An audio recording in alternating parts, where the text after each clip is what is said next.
पुण्यात दोन राष्ट्रवादी एकत्र येणार असून 26 डिसेंबर रोजी याची घोषणा होणार असल्याची माहिती स्वतः उपमुख्यमंत्री अजित पवारांनी दिलेली आहे.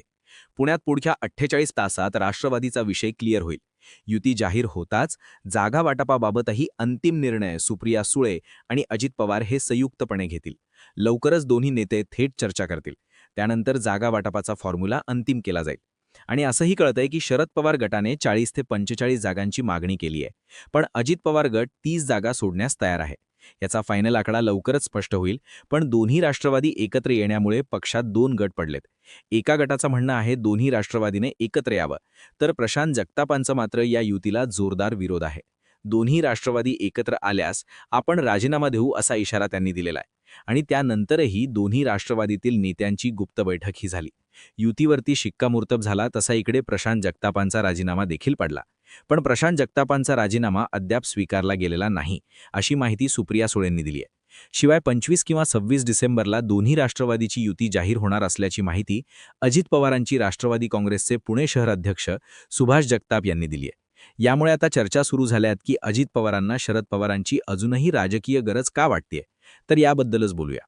एकतर महायुतीत अजित पवारांना दुय्यम स्थान मिळतंय. भाजपाने पुणे आणि पिंपरी चिंचवडमध्ये स्वबळावरती निवडणूक लढवण्याची घोषणा केली. तिकडे मुंबईत राष्ट्रवादी काँग्रेसने नवाब मलिकांच्या नेतृत्वाखाली निवडणुका लढवण्याचं ठरवलंय. त्यामुळे या पक्षाला माहितीत घेण्यास भाजपने नकार दिला. नाशिकमध्येही राष्ट्रवादीसोबत जागा वाटपाच्या चर्चेला भाजपने नकार दिला. बारामती महापालिका निवडणुकीतही भाजप आणि अजित पवार गट हे एकमेकांच्या विरुद्ध लढत आहेत. यामुळे स्वबळावर लढण्याचा ऑप्शन अजित पवारांकडे आहे. पण पश्चिम महाराष्ट्राचा पट्टा आणि त्यातही पुणे जिल्ह्यात राष्ट्रवादीचे पारंपरिक मतदार आहेत. पण फुटीमुळे मतं विभागली जातील, ज्याचा फायदा भाजपला होऊ शकतो. एकट्याने लढल्यास पराभव देखील होऊ शकतो आणि मतविभाजन झाल्यास भाजपला फायदा होऊ शकतो. म्हणूनच शरद पवार गटासोबत युती करून भाजपला आव्हान देण्याची रणनीती अजित पवारांची दिसतेय. दुसरं म्हणजे पुणे जिल्ह्यात राष्ट्रवादीचा स्थानिक पातळीवरती असलेला विस्तार, शरद पवारांचा कार्यकर्त्यांवरचा असलेला प्रभाव, त्यांचं नेटवर्क आजही कायम आहे.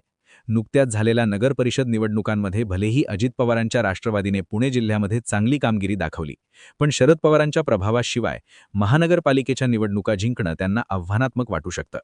अजित पवार जाणून आहेत की शरद पवारांच्या नावाशिवाय पक्षाचे जुने बालेकिल्ले मिळवणं कठीण होऊ शकतं.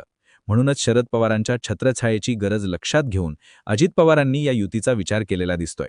अलीकडच्या काळात पवारांमधले कौटुंबिक संबंध देखील सुधारले गेलेत. त्यामुळे पुनर्मिलनाच्या चर्चाही सुरू झाल्या होत्या आणि याच वातावरण निर्मितीमुळे पवार कुटुंबातील मनोमिलनाचा समारंभ पुणे, मुंबई आणि ग्रामीण महाराष्ट्रातल्या राजकीय वातावरण बदलू शकतो. पवारांच्या एकत्र येण्याने राष्ट्रवादीत मजबूत होईलच, ज्यामुळे पवारांचा आणि राष्ट्रवादीचा पारंपरिक मतदार एक गठ्ठा मतदान करू शकतो. एकूणच अजित पवारांकडे सत्ता आहे, पण शरद पवारांच्या राजकीय वारसा आणि प्रभावाशिवाय दीर्घकालीन स्थिरता आणि स्थानिक वर्चस्व टिकवणं मात्र कठीण आहे. या सगळ्या गोष्टी लक्षात घेऊन दोन्ही पवार या युतीला तयार झालेत असं आपण म्हणू शकतो. पण याच धर्तीवर शरद पवार आणि अजित पवार हे भविष्यात एकत्र येण्याची तर ही तयारी नाहीये ना, अशी ही शंका घेतली जाते. या चर्चेला जोर आलाय की शरद पवारांची राष्ट्रवादी आणि अजित पवारांच्या राष्ट्रवादीचं विलीनीकरण होईल आणि शरद पवार राजकारणातून निवृत्त होतील. शरद पवार गटातील काही खासदार अजित पवारांच्या गटात विलीन होतील, ज्याने अजित पवारांना राष्ट्रीय पातळीवरती मजबूती मिळेल. यावरती शरद पवारांनी अद्याप तरी काहीही भूमिका मांडलेली नाहीये. पण अलीकडे खासदार सुप्रिया सुळेंचाही सूर बदलल्याचं दिसतंय. अजित पवारांच्या पुत्र पार्थ पवार यांच्या कंपनीचा पुण्यातील जमीन घोटाळा उघडकीस आला, तेव्हा सुप्रिया सुळेंनी पार्थ पवारांचं समर्थन केलं होतं. यामुळे पवार कायमचे सोबत येतील असंही म्हटलं जाऊ लागलं होतं. दुसरी